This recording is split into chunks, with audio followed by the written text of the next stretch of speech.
In the year 2000, I noticed that I had a pimple here, and I didn't think anything of it. You know, it was just constantly a little itch here. Of course, at night, I'd come home, take my shirt off, and I'd have to investigate because you're just constantly aware of it. I think Mike had the sore for a while before I even really noticed it. It just was a little red bump, and it's just kind of like a skin blemish. Through that year, it started getting red, and then it got larger and larger, like a small area about the size of my finger, and I noticed that it wouldn't heal over. I began to photograph it because I believed that God was going to heal me, and I wanted to document the dates. I prayed for it, I believed in healing, and it still didn't go away.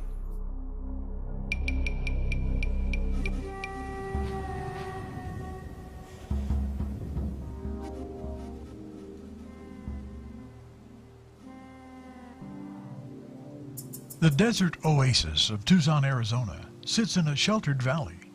Here, Mike and Caroline Hesch joined a non-denominational church, submitting themselves to a strong-willed pastor. In time, they became victims of religious ideas as malignant as the tumor that threatened to consume both of their lives. I was part of this ministry for like 20 years. They had taught healing, but it was all performance-based doctrine. We were taught, like in John 9, that God does not hear sinners. So if we were asking for prayer or asking the Lord to heal or do something in our life, if we were in sin of any kind, He wouldn't be able to answer our prayer. Oh, you must be sinning. Oh, you're not doing God's will. Oh, you're in rebellion to the pastor. Oh, this, oh, that. Everything was a reason why I wasn't getting better. And he had talked to our pastor about it, and the pastor said, well, that's nothing that herbs can't heal. It's a nutritional problem.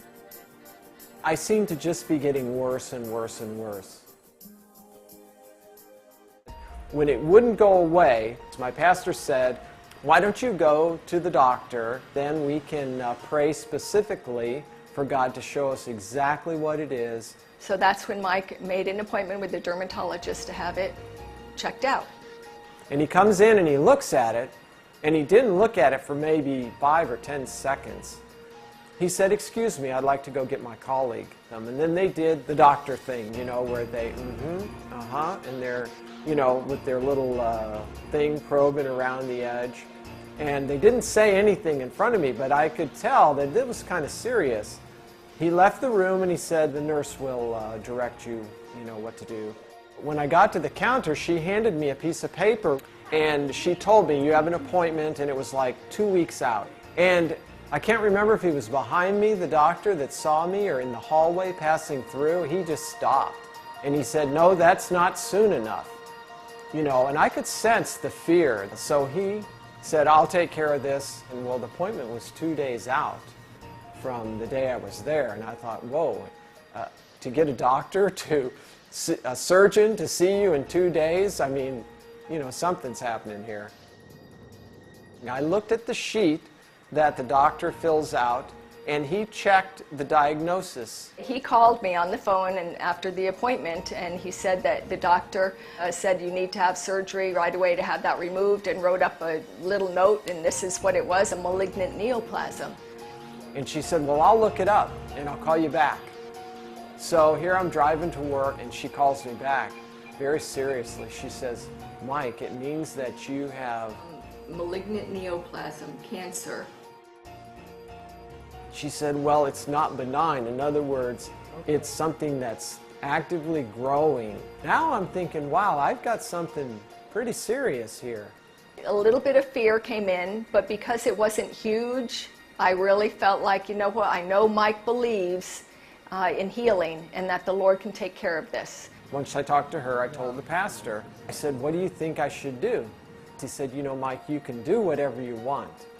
But he said, I said, well, they want me to cut it off. He said, well, and he didn't tell me, you know, he didn't say you can't do it. He said, well, that's not God's way.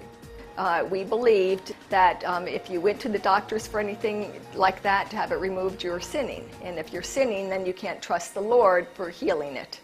And he said, but the choice is yours, whatever you want to do. But he said, you know, he said, I would just counsel you not to do anything while you have that fear. I called the doctor that they had made the appointment with, and I canceled it that day. And so it's just like, okay, you know, I was still believing, but still a little bit hesitant. Like, it's not that big. It wouldn't be any big deal to get it, you know, burned off or however they were going to chop it out and be done with it. The next day, I'm coming to work. It's like 8:30 in the morning, and my cell phone rings. I answer the phone. I'm Dr. So-and-so. I diagnosed you with this yesterday.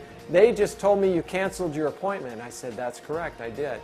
And he said, you can't do that. I said, well, I can do that. And he said, I want you to know, I'm writing here down in my records that you're warned of, this is a very deadly thing that you're dealing with, and that you've been warned by me. And then I was like really scared.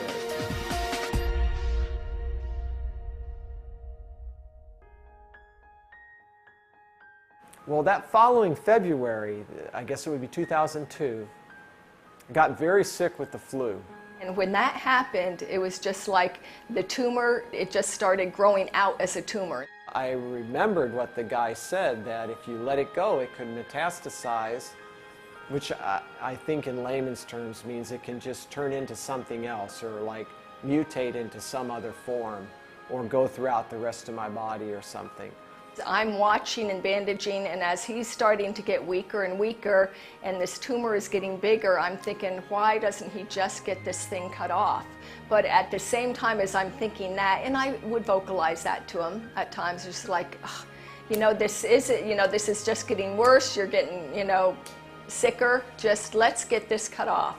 And I would always go back to, you know, I have to do what I feel is right in my heart, and I just don't have a peace from God about getting that cut off, you know, because the Bible says, let the peace of God rule in your hearts.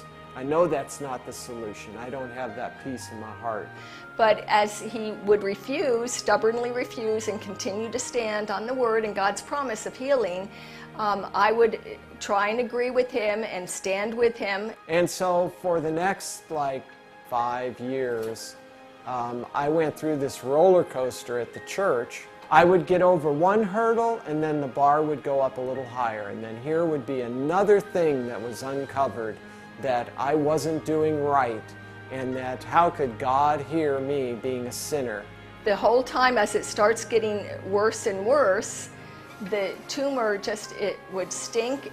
We'd wrap it with paper towels, and we'd have them spray some herb tinctures to try and help cut down on the smell of it. And it would ooze and it would bleed, and we're wrapping it in saran wrap. And